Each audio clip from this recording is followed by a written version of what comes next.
जय हिंद प्यारे साथियों, कैसे हो आप सब। बिल्कुल मस्त होंगे, स्वस्थ होंगे। U Victor Classes YouTube channel पर आप सभी का बहुत बहुत स्वागत है। आज की इस वीडियो में हम डिस्कस करने वाले हैं यूजीसी के बारे में कि पिछले 1 डेढ़ साल से यूजीसी अपने जो नियम हैं वो चाहे पीएचडी से रिलेटेड हो, चाहे वो असिस्टेंट प्रोफेसर से रिलेटेड हो, उनमें लगातार बहुत बदलाव करता जा रहा है। ऑलमोस्ट हर कुछ समय के बाद में कुछ ना कुछ तो नया अपडेट करता जा रहा है, वो चाहे असिस्टेंट प्रोफेसर से नियम संबंधित नियमों में हो या फिर वो पीएचडी से संबंधित नियमों में हो। और यहाँ पर इस वीडियो से पता चलेगा कि यूजीसी यहाँ पर मनमानी कर रहा है। वो बिना किसी दूसरी उच्च शिक्षण संस्थानों से डिस्कस किए हुए अपनी खुद की इच्छा के अनुसार रूल रेगुलेशन को फॉलो कर रहा है, रूल रेगुलेशन में परिवर्तन कर रहा है। तो चलो हम शुरुआत करते हैं। और बाकी अभी तक आपने इस चैनल को सब्सक्राइब नहीं किया तो प्लीज़ चैनल को सब्सक्राइब करें यदि आप यूजीसी से रिलेटेड पल पल की खबरों से बिल्कुल अपडेट रहना चाहते हो। तो ये हम एक न्यूज़पेपर की कटिंग के बेस पर डिस्कस करने वाले हैं और सारा सब कुछ आपको यहाँ पर अच्छे से पता चल जाएगा। इंजीनियरिंग कॉलेजों में नेट के बिना शिक्षक मतभेद बढ़े। अब देखो, ये न्यूज़पेपर की कटिंग है। विश्वविद्यालय अनुदान आयोग यूजीसी की ओर से पिछले दिनों जारी यूजीसी रेगुलेशन 2025 के मसौदे पर अब नया विवाद खड़ा हो गया है। यूजीसी ने पिछले हफ्ते इंजीनियरिंग कॉलेजों में भी 55% अंकों के साथ नेट के बिना असिस्टेंट प्रोफेसर बनने का बयान दिया था। अभी थोड़े दिन पहले यूजीसी ने एक नोटिफिकेशन जारी करके और अनाउंसमेंट किया था कि अब असिस्टेंट प्रोफेसर बनने के लिए नेट भी कंपलसरी नहीं है। यदि आपके मास्टर डिग्री में मिनिमम 55% मार्क्स हैं और आप जनरल ईडब्ल्यूएस कैटेगरी से बिलोंग करते हैं तो आप असिस्टेंट प्रोफेसर बन सकते हैं। या फिर आप एससी, एसटी और ओबीसी कैटेगरी से और आपके मास्टर डिग्री में 50% मार्क्स हैं तो भी आप असिस्टेंट प्रोफेसर बन सकते हैं। मतलब इन्होंने नेट का और सेट का जो मिनिमम एलिजिबिलिटी का क्राइटेरिया था उसको हटा दिया था कि अब केवल पीजी पास कैंडिडेट भी असिस्टेंट प्रोफेसर बन सकता है। और ये जो सिस्टम था इन्होंने इंजीनियरिंग कॉलेज के जो असिस्टेंट प्रोफेसर हैं उनके ऊपर भी लागू कर दिया था। अब यहाँ पर दिक्कत क्या आ रही है, देखो, इस पर अखिल भारतीय तकनीकी शिक्षा परिषद AICTE, all Indian council of technical education, तो ने आपत्ति जाहिर की है कि उसने केंद्र सरकार को पत्र लिखकर शिकायत की है। अब यहाँ पर जो AICTE है उसने केंद्र सरकार को लेटर लिखा है और इन्होंने आपत्ति जाहिर की है।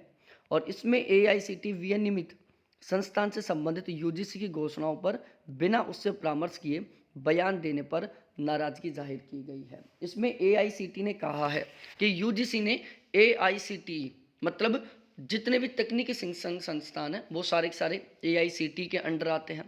तो AICTE ने कहा है कि यूजीसी हमारे से बिना डिस्कशन किए हुए जो हमारे कॉलेजेस हैं, जो हमारे विश्वविद्यालय हैं और उनमें जो असिस्टेंट प्रोफेसर बनने का जो प्रोसीजर चल रहा है उसमें परिवर्तन कर लिया, जबकि हमारे से किसी तरीके से उसने कोई डिस्कशन नहीं किया, हमसे किसी तरीके से कोई बात नहीं की। दरअसल पिछले हफ्ते यूजीसी रेगुलेशन 2025 के तहत नेट के बिना शिक्षक बनने पर उठे सवालों पर स्पष्टीकरण जारी किया था। इसमें लिखा था कि 55% अंकों के साथ यूजीसी नेट के बिना भी इंजीनियरिंग कॉलेजों में असिस्टेंट प्रोफेसर बन सकते हैं। AICTE के इंजीनियरिंग और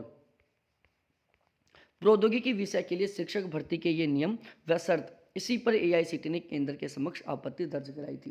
देखो, यहाँ पर सबसे पहले आपको थोड़ा सा AICTE के बारे में भी पता होना चाहिए। देखो, जो AICTE है ना वो बिल्कुल यूजीसी की तरह एक उच्च शिक्षण संस्थान है।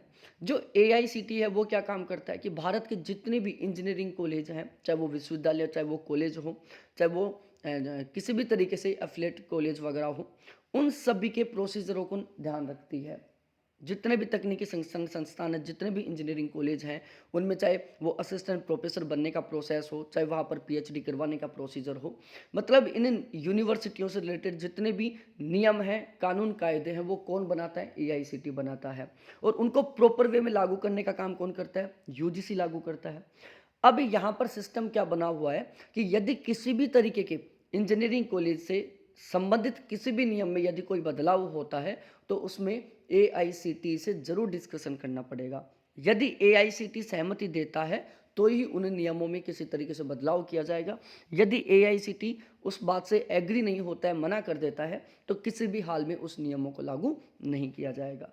अब यहाँ पर तो जो इंजीनियरिंग कॉलेज थे उनमें असिस्टेंट प्रोफेसर बनने के जो प्रोसीजर था, जो नियम थे, उनको बदल दिया गया है। और यूजीसी ने एक बार भी एआईसीटी से डिस्कस नहीं किया कि हम यहाँ पर कुछ बदलाव कर रहे हैं। और इसी को लेकर जो एआईसीटी है उसने नाराजगी दिखाया है कि जब यूजीसी सारा सब कुछ अपनी मर्जी के अकॉर्डिंग कर रहा है, हमसे बिना पूछे हुए कर रहा है, तो फिर हमें क्यों। तो ये था सारा सीन। तो अब थोड़ा सा पता चल रहा है कि यूजीसी है ना, जब यूजीसी नेट के इनके एग्जामों को करवाने में ही अपनी मनमानी नहीं, बल्कि अब तो वो यहाँ पर भी अपनी मनमानी कर रहा है। तो ये सारी चीज़ें आपको समझ में आ गई होंगी। बाकी यूजीसी चाहे ना तो यूजीसी नेट का जो एग्ज़ाम है बिल्कुल प्रॉपर शेड्यूल वाइज तरीके से हो सकता है, लेकिन यहाँ पर यूजीसी नहीं चाह रहा है। तो ये सारी चीज़ें आपको समझ में आ गई होंगी। बहुत बहुत धन्यवाद आपको देखने के लिए। थैंक्स बाय मेरे प्यारे साथियों।